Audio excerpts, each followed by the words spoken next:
Assalamualaikum warahmatullahi wabarakatuh. Perkenalkan, nama saya Muhammad Munajat. Di sini saya akan menjelaskan tentang biografi singkat dan teori pembelajaran dari eh, Donald Aldingham. Baik, untuk mempersingkat waktu, saya akan langsung saja menjelaskan tentang biografi singkat tentang Donald Aldingham. Donald Aldingham lahir pada tanggal 22 Juli 1904,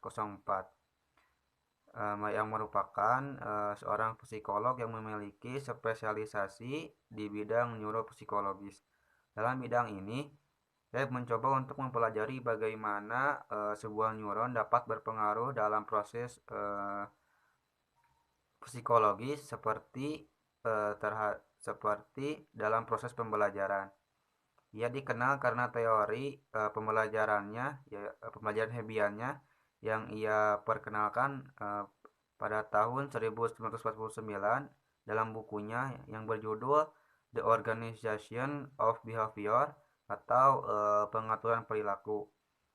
Ia juga digambarkan sebagai bapak ilmu neuropsikologi dan jaringan saraf tiruan. Survei yang dilakukan oleh Review of General Psychology pada tahun 2002 menempatkan Hebb di posisi ke-19 sebagai psikolog yang menjadi rujukan terbanyak dari karya-karya ilmiah pada abad ke-20.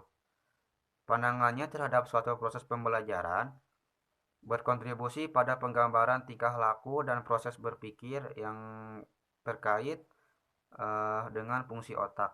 Ia juga menjelaskan bagaimana proses kognitif dalam kaitannya dengan susunan sel-sel neuron yang terdapat pada otak. Terus yang selanjutnya adalah teori belajar Hebb atau teori pembelajaran dari Donald Aldingham. Hebb memandang bahwa motivasi dan pembelajaran itu adalah dua hal yang saling berkaitan. Ia percaya bahwa segala sesuatu di dalam otak saling berhubungan dan kemudian bekerja bersama-sama. Teorinya menyatakan bahwa segala sesuatu yang kita alami di dalam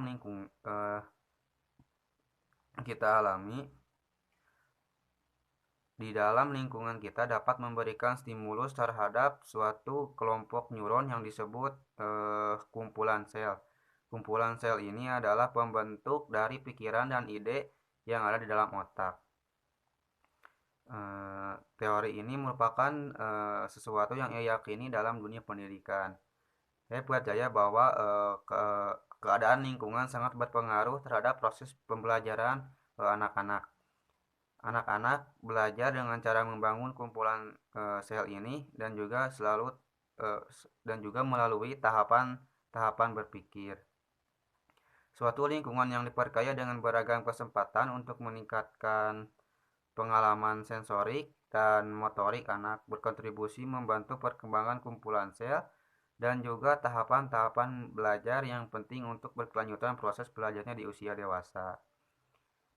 Hebb juga meyakini bahwa mempersiapkan suatu lingkungan pembelajaran anak-anak yang baik juga akan memberi manfaat bagi proses pembelajaran yang dilakukan oleh orang dewasa, dikarenakan proses pembelajaran tipe kedua terjadi di usia dewasa. Teori Hebb ini menunjukkan bahwa suatu pengalaman yang dialami oleh seseorang akan membentuk suatu kumpulan di dalam jaringan sel otak yang kemudian jika pada suatu waktu terdapat pengulangan perilaku atau konsep yang dilakukan oleh seseorang, maka koneksi antar neuron ini akan menjadi lebih kuat serta dapat mengubah otak dan memperkuat proses pembelajaran. Semakin banyak pengalaman baru yang diperoleh oleh satu orang, maka akan makin banyak koneksi baru yang terbentuk dalam otak mereka. Jadi teori Hebb ini memandang bahwa proses pembelajaran dari anak-anak itu harus adanya lingkungan yang positif. Karena menurut Hebb, lingkungan yang positif dapat menumbuhkan sel-sel neuron yang terdapat di otak anak-anak. Teori belajar neurofisiologis adalah pendekatan yang menghubungkan proses belajar dengan dasar neurofisiologis, yaitu aktivitas saraf dan proses yang terjadi di otak. Nah, teori ini berusaha memahami bagaimana perubahan dalam otak terjadi selama proses belajar, termasuk perubahan dalam struktur dan fungsi sinapsis, jaringan saraf, dan sirkuit neuron. Nah, maksud dari sinapsis pada sel saraf itu, sinapsis adalah titik temu antara satu neuron dengan neuron lain. Fungsi sinapsis adalah sebagai penghubung antara neuron dan mengirimkan sinyal impuls ke neuron lain. Nah, berikut ada beberapa teori belajar neurofisiologis yang telah dikembangkan. Yang pertama itu ada teori Hebbian. Nah, teori ini dikemukakan oleh Donald Hebb dan berfokus pada peran sinapsis dan pembentukan asosiasi antara neuron. Teori Hebbian menyatakan bahwa sinapsis akan diperkuat jika aktivitas persinapsis dan postsinapsis berhubungan secara bersamaan. Nah, jika kedua neuron secara konsisten aktif bersamaan, sinapsis antara keduanya akan diperkuat yang menghasilkan pembentukan asosiasi dan pembelajaran. Harap diingat bahwa neurofisiologis dan pemahaman tentang hubungan antara proses belajar dan otak terus berkembang. Jadi penting untuk merujuk pada sumber-sumber terbaru dalam bidang ini. Adapun pembelajaran dan sinapsis Hebbian. Dalam konteks teori Hebbian, pembelajaran dikaitkan erat dengan pemahaman sinapsis di otak. Teori Hebbian menyatakan bahwa sinapsis akan diperkuat jika aktivitas persinapsis dan postsinapsis terjadi secara bersamaan. Dengan kata lain, jika neuron terus-menerus merangsang neuron lainnya, sinapsis antara keduanya akan diperkuat. Proses pembelajaran Hebbian dapat dijelaskan dalam beberapa langkah berikut. Yang pertama itu ada stimulasi sinapsis. Saat individu terlibat dalam pembelajaran atau pengalaman baru, ada aktivitas yang terjadi di neuron persinapsis dan postsinapsis yang terlibat dalam sinapsis tersebut. Yang kedua, ada aktivitasi bersamaan. Jika aktivitas persinapsis dan postsinapsis terjadi secara bersamaan atau dalam keterkaitan yang kuat, sinapsis antara keduanya akan diperkuat. Aktivitasi bersamaan ini bisa melibatkan aktivitas yang berulang atau intensitas yang tinggi. Yang ketiga itu ada penguatan sinapsis. Dalam respon terhadap stimulasi yang bersamaan, sinapsis mengalami peningkatan kekuatan atau efisiensi. Hal ini dapat terjadi melalui perubahan struktural sinapsis, seperti peningkatan jumlah atau ukuran dendritic spin atau perubahan dalam keluasan zona sinaptik. Yang keempat itu ada pembentukan asosiasi. Dengan penguatan sinapsis yang terjadi, hubungan asosiatif terbentuk antara neuron yang saling terhubung. Dalam konteks belajar, ini berarti bahwa stimulus yang terkait dengan respon akan terkait secara kuat dalam pikiran dan membentuk asosiasi yang memungkinkan pembelajaran dan pemulihan ingatan yang efisien. Teori Hebbian memberikan dasar untuk pemahaman tentang bagaimana pengalaman dan pembelajaran dapat mempengaruhi hubungan sinaptik di otak. Nah, ketika neuron-neuron tertentu terus-menerus beraktivitas bersama-sama, sinapsis antara mereka diperkuat yang membantu dalam pembentukan ingatan dan pembelajaran yang efisien. Oke, baik. Materi selanjutnya yaitu tentang pandangan Hebb tentang pendidikan. Menurut Hebb, ada dua macam belajar. Yang pertama berkaitan dengan pembentukan kumpulan sel dan sekuensi fase secara gradual selama masa bayi dan kanak-kanak.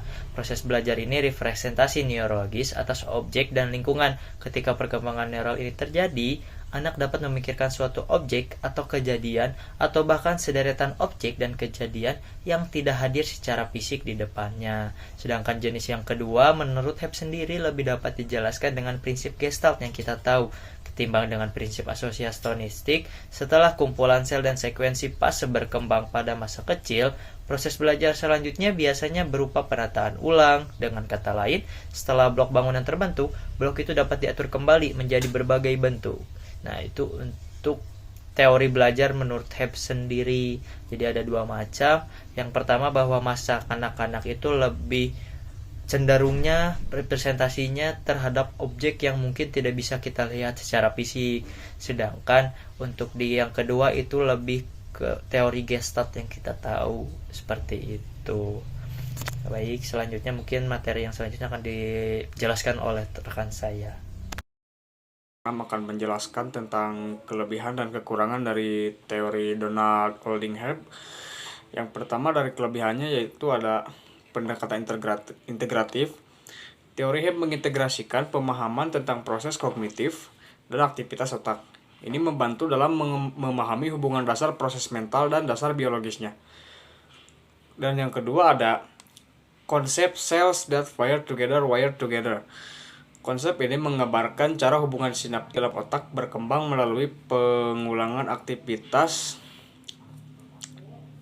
sinaptik yang terkoordinasi. Ini memiliki implikasi penting dalam pembentukan memori dalam pembelajaran. Dan yang ketiga, sangat penting dalam pengembangan psikologi kognitif. Teori ini telah memberikan dasar penting bagi perkembangan psikologi kognitif.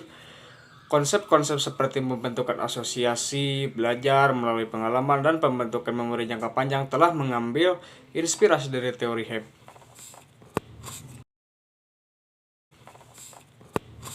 Lanjut ke kekurangannya. Yang pertama, kurangnya rincian biologis yang spesifik. Teori Hebb memberikan pandangan umum tentang bagaimana otak bekerja, tetapi tidak memberikan rincian biologis yang spesifik tentang bagaimana neuron dan sinapsis berinteraksi. Dan yang kedua, ketidakjelasan dalam mekanisme pembelajaran. Teori ini tidak menjelaskan dengan rinci bagaimana pembelajaran spesifik terjadi dalam otak, terutama dalam konteks pengembangan kognisi kompleks. Yang ketiga, tidak memperhitungkan faktor lain. Teori ini cenderung tidak memperhitungkan faktor lain yang dapat mempengaruhi pembelajaran dan perkembangan kognitif seperti peran genetik, pengaruh lingkungan, dan pengaruh hormonal. Terima kasih. Baik, tidak terasa kita ada di penghujung pematerian, yaitu mengenai evaluasi dari teori Hebb itu sendiri. Bahwasanya evaluasi teori Hebb ini ada dua, yaitu kontribusi dengan kritik. Nah, kontribusi tersendiri itu adalah demonstrasi konseptualnya bahwa kita dapat mempelajari proses kognitif yang lebih tinggi dengan menggunakan neuron atau sinapse sebagai alat utamanya. Lebih dari 50 tahun, teori Hebb sudah berkembang dan ia terus mempengaruhi neuroscience dan riset komputer di bidang jaringan. Prinsip belajar dari fundamental Hebb ini hanya membutuhkan repetisi dan kontinuitas, dan ini didasarkan pada pemahaman tentang apa yang sebenarnya dilakukan oleh neuron itu sendiri. Seperti Tolman, Hebb pun melihat perbedaan antara motivasi dan belajar. Bahkan ia juga melihat kesulitan yang ada di dalam upaya pemisahan keduanya. Nah, itu untuk kontribusinya. Sekarang yang kedua itu kritik Hebb. Jelas bukan orang pertama yang menemukan tempat proses belajar di otak. Hebb ini pun bukan jadi orang pertama, tetapi idenya mengenai formasi asosiasi antara area yang aktif secara bersamaan bahkan mirip dengan gagasan Pavlov. Dan dia juga bukan orang pertama yang menggunakan idenya tentang fungsi otak untuk berspekulasi tentang proses kognitif yang lebih tinggi. Bahkan dapat dikatakan bahwa Hebb mengubah level analisis dari area besar otak ke neuron yang kecil, tetapi mempertahankan prinsip umum yang dipakai Pavlov. Nah, kritik kedua pun berhubungan dengan ketidakmauan Hebb untuk mengubah aspek dari teorinya berdasarkan temuan terbaru dari neuroscience. Akan tetapi, perlu dicatat bahwa Hebb melakukan sistemnya sebagai model spekulatif untuk teori, bukan untuk teori formal yang lengkap. Mungkin benar bahwa Hebb memandang temuan neurotransmitter kimia ini basis penguatan fisiologis dan juga struktur neural yang ada dalam konsolidasi sebagai temuan-temuan yang menarik. Tetapi dia menganggapnya terrelevan untuk model dasarnya itu sendiri, atau bahkan dia menganggapnya hanya sebagai fase transisional dalam perkembangan ilmu otak. Seperti yang ditunjukkan Quinlan, postulat neurofisiologis Hebb didasarkan hanya pada fenomena eksitasi. Tetapi setelah pemahaman kita tentang sistem saraf telah bertambah, makin jelas bahwa mayoritas komunikasi neural dan sebagian besar neurotransmitter bersifat menghambat. Nah, itu merupakan kritik dari mungkin para ahli tentang teori dari Donald Oldingham ini. Itu mungkin materi yang kita bisa sampaikan mengenai teori neurologis Donald Oldingham. Sekian dari kami. Wabillahi taufiq wal hidayah. Assalamualaikum warahmatullahi wabarakatuh.